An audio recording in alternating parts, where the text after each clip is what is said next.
To begin this video, I want to talk about a famous mythological character that every person in the world probably have heard of. This character goes by many names, but in the United States, he's popularly known as the Grim Reaper or Death. The character of Death has been depicted in pop culture in many different ways, such as a goofy character like his personification in the movie Bill and Ted or Billy and Mandy, as an omniscient watcher like in the novel The Book Thief, or a random dude on vacation like in the movie Meet Joe Black. Regardless of his depiction, he has a function. His main purpose is to ferry souls to the afterlife. He's not the entity that kills mortals, but instead he's just a vessel or a guide. Hearing about death and the moment that he appears usually evokes fear, since it usually means that your life has ended.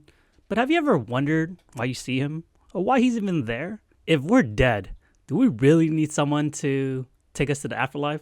Because we're technically already there. And if I'm destined to go to hell, I'd rather him not be there. There are lots of theories as to why the Grim Reaper appears the moment of passing, but there's one specific that I tend to gravitate to. And it's not that death is evil or enjoys taking the soul of a deceased person, nor is it a theory that it's just his 9-to-5 job and he's there because he has to. The theory that makes the most sense to me is that death is one of the most human person in the afterlife, and that he shows up because he empathizes with the terrifying feeling a person goes through when they realize that they've passed.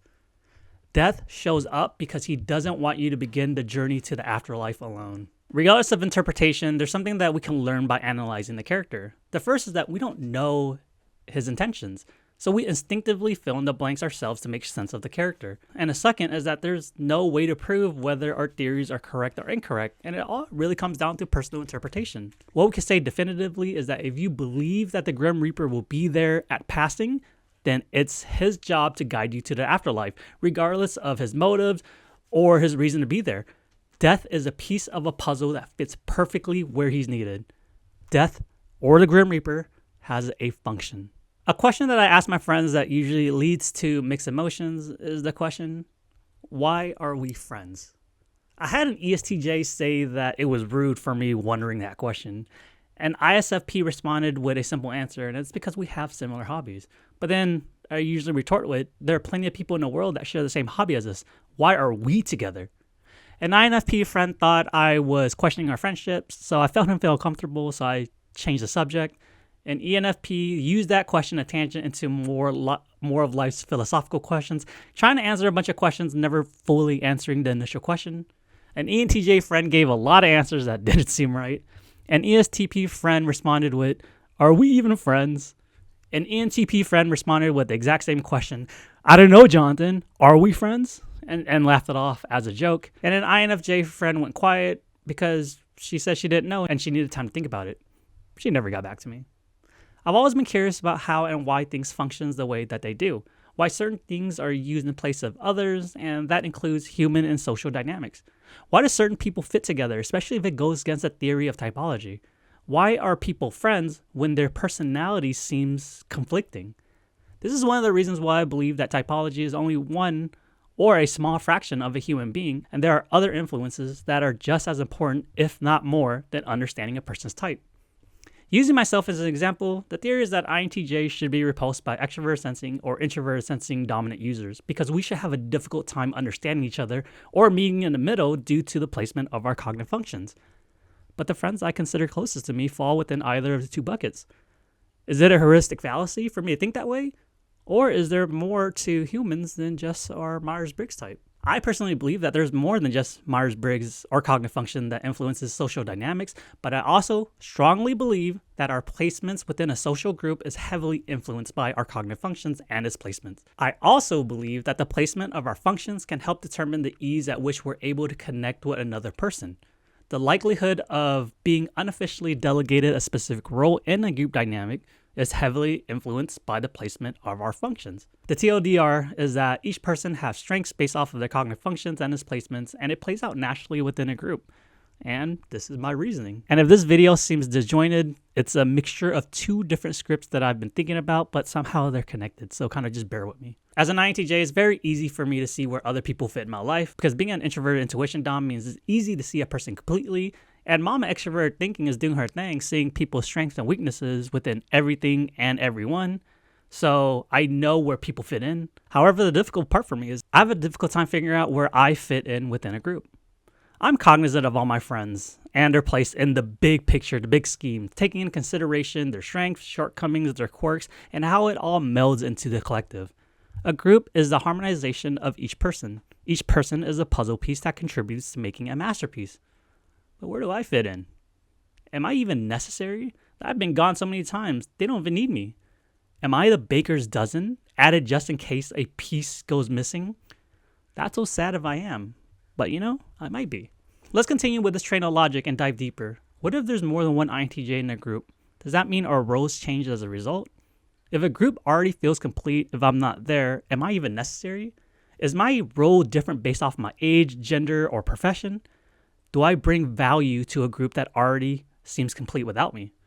Do I even bring value at all? And if I do, what is it? I've been asking myself this question my entire life, and I arrived to an answer that teenage me wouldn't expect because teenage me thought life is more of a dichotomy instead of a spectrum, and the answer is either yes or no.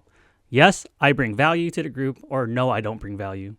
But as with everything in life, as a seasoned INTJ or a person who's been through a lot of life experience, it's not that simple. I believe that a group is never fully complete and that no one person is the corner or edge piece of a puzzle, but instead each person is a puzzle piece that can fit multiple different puzzles at once. And that each grand puzzle will always benefit from a new piece being added because it's never fully complete. We can view this conclusion many different ways. The first is to view it neutrally. We fit in everywhere. So what? The second way is to view this negatively. Everyone is replaceable, so we're not as special as we think we are. The third way that I want to focus on in this video is more along the positive side of the spectrum, and is that we belong everywhere. Every masterpiece will benefit while having us around. Before I get any troll comments, we belong everywhere within reason. It's really silly how I arrived at this conclusion after spending years of my life wondering, because I didn't understand my function in a group until I saw a cartoon character that I could finally relate to. A character that reflects how I engage within a group. And honestly, guys, it should come as no surprise. It's Batman in the animated series Justice League. I'm not going to go too in-depth into the comparison of INTJ and Batman because that's been done before and that's not the purpose of this video. And I know some of you aren't geeky as I am. But the way Batman operates in the Justice League is almost identical to the way I operate in social dynamics. Batman's function is to allow each team member to become the best version of themselves without expecting them to change. He ensures that his entire team has what they have to perform optimally by handling the dirty tasks that no one wants. Most importantly, he ensures that ethics are kept regardless of how dire the situation. When the group tries to dehumanize their opponents, Batman tries to empathize with them. When the group wants to kill their opponents, Batman puts them in asylums hoping that they could change with enough help. When the group arrive to decisions that could lead to manipulation, Batman refuses to join them. He says, hell no, I'm not going with you guys. But he'll be there to bail them out if needed, and he always has a plan to bail them out. Batman isn't described as a warm character. He's not always there. The group talks shit about him more than they praise him, most of the time in front of his face, and he just takes it. He gets shit done without asking for recognition. He constantly upsets the group by choosing the unpopular opinion that he believes is morally correct. His loyalty and motives are always being questioned, and the group still operates relatively well when he's not around. Guys, it sounds like a direct reflection of my life. Within a group, I'm not the primary source of entertainment, although I do try to make people laugh and lighten up the mood. I'm not the person that ensures the group is united, but will be extremely loud if someone gets left out or feels isolated. I'm not always physically there, but I will be there when it's needed or when it's important to the person. The thing that the group gets from me are mostly intangibles that aren't apparent unless thought is put into it. The first is that I'm very, very supportive of people being different. I think this is a quality of INTJs that most people take for granted or just don't understand about us. Introverted intuition and introverted feelings aren't really grounded in reality. Not only are we aware that we think differently from other people, but we've been told our entire lives that we also feel differently from other people, that our ethics and values don't match the status quo. And if we feel so alienated, why would we want someone to feel that same way? That doesn't make any sense. Why would a person who feels like we're alienated on a daily basis want someone who we consider a friend to feel similar to how we feel? Some people mistakenly believe that we just don't care. It's not that. It's that we're okay with being unconventional. We've been told our entire lives we don't fit in. So we create a safe space so people know that they belong here.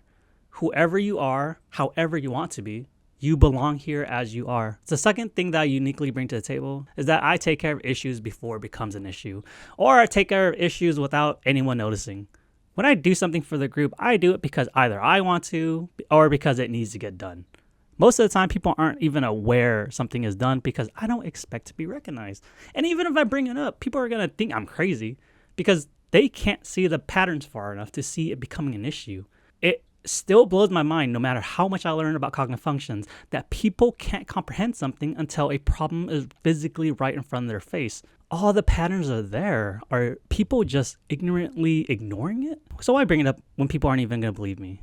This leads to a certain misunderstanding that my friends usually have about me because it's counterintuitive to the aloof personality that people tend to associate with me. They think I'm an aloof character because nothing negative seems to ever happen to me. But in actuality, I'm aloof, or I'm that way around my friends because I can be. Because I've taken care of all the issues that might arise that I can finally engage with extrovert sensing.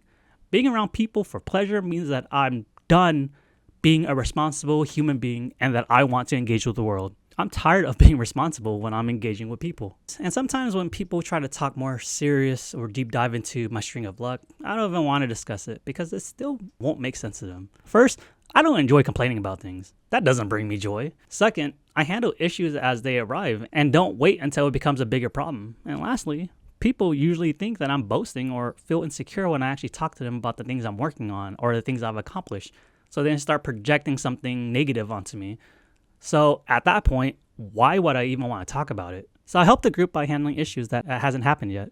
I don't expect people to know that I did it or play it off as if things just randomly fall into place magically. Or most of the time I just say, I took care of it with no explanation. I don't need the validation, nor do I desire it. As long as the group is fine, I'm happy. But it does cut deep when people question my loyalty because my loyalty is the most difficult thing of mine to obtain. And it's like, you're not going to understand me even if I tried explaining it. The final thing that I bring to the group is that I keep us honest. This is a double-edged sword because this is where an INTJ figures out whether we're accepted by the group or just tolerated. This is also one of the steep learning curve for an INTJ, or we're the insufferable know-it-all INTJ stereotype because we are technically like that earlier in our lives. The easiest way to explain this portion is that it's your choice if you want to stay ignorant, but it's not okay to be vocally ignorant. I'm going to challenge ignorance that can be harmful to spread. The learning curve for an INTJ is that it takes a while to detect whether someone is being sarcastic or saying something just for comedy. Because at that point, we don't know when to choose to fight, whether it's necessary or not. So we need the group to keep us honest because we're creating havoc when it's not necessary. So if you're doing that with your INTJ friend, thank you. I refuse to allow my group to spread harmful misinformation that I know is absolutely wrong. Tying this back to Batman, these are the scenes where the entire Justice League questions Batman's allegiance because he defies groupthink, knowing that the decision is either wrong or unethical. Some people claim that the issue is how he approached discussing the issue, but it usually doesn't get to this point unless we've exhausted every other option or every other method and being firm is the only option left. I will knowingly voice my opinion to my own detriment if that means that the person or the group that I love is closer to the truth. It's when a friend claims that another friend is being shady and I have to provide the big picture of their intention to defend the so-called shady friend. It's when a friend justifies mass genocide because the group being genocide attacked first. And I have to remind them that there's a point of going overboard and that if we continue with this train of logic, that means there's justification for mass extinction for everyone. It's when a friend spews rhetoric that has been factually proven false that could lead to harm to another friend. I know I'm not going to get through everyone when I speak up because some people are okay with living within a lie if that leads to group acceptance. I also know that I'm going to be challenged not only on the data that I'm presenting, but also my personal character, such as my loyalty or intelligence and everything else. But none of that's going to stop me because I personally think it's unethical to not explain my reasoning to people that I care about. Because how can I say that I am a good friend or a good person if I knowingly allow you to do something that could be harmful to yourself or the people around you? I feel like most people can relate to this last example because I've seen it happen from people of all MBTI types. But I think the difference is the frequency at which it happens and the outcome. INTJs tend to be seen as difficult to deal with because this is a trait that we demonstrate more often than other types. And honestly, guys, that's the cost of living an honest life. Every person has a function in a group, and it's really up to the composition of the group that determines your role. Most roles are intangible, and some groups are more fluid than others, where you're needed to fill in a gap more than another gap. But I do believe that our cognitive function usually leads to us filling certain gaps more often than other types. And that's a beautiful thing because that means you're the perfect piece for that spot. Because one day you could be the caring friend that helps someone get out of misery. The next day you could be the one that the group is annoyed at. But similar to my dear friend, the Grim Reaper, aka Death, or whatever you want to call him, you have a function within all the groups that you're in, and even if you feel like you're just the baker's dozen, you actually belong exactly where you are. You have a function. Alright guys, that's the end of my scripted video. This is actually a combination of 2 different scripts that I've been writing, but while I was writing both scripts, I noticed I started bleeding into the other, and I decided just to put it together. I don't know if the transition was smooth, I don't know if it sounded like it was just one topic, but I'm not sure what the title is going to be. I'll figure it out once I start posting it. Another thing that I wanted to bring up is that, like, even if other people don't see it or don't recognize it, you fit exactly where you are. And if you don't know where you fit, sometimes just ask them. They're not going to give you a good answer, but you know, that's okay. Because isn't that kind of amazing in itself that out of 7 billion people in the world, you're hanging out with one person or a group of people? I think that's magical. For those of you who are newer to my channel or unaware, I created a website to write blogs on topics that I won't make videos on. I actually uploaded my second blog, and it's about what I believe to be a successful content creator, at least in the MBTI space. So check out the website when you have time. I'll have it in the link in the description. But other than that, thank you everyone for being here. I hope this video made sense. Thank you everyone. Bye.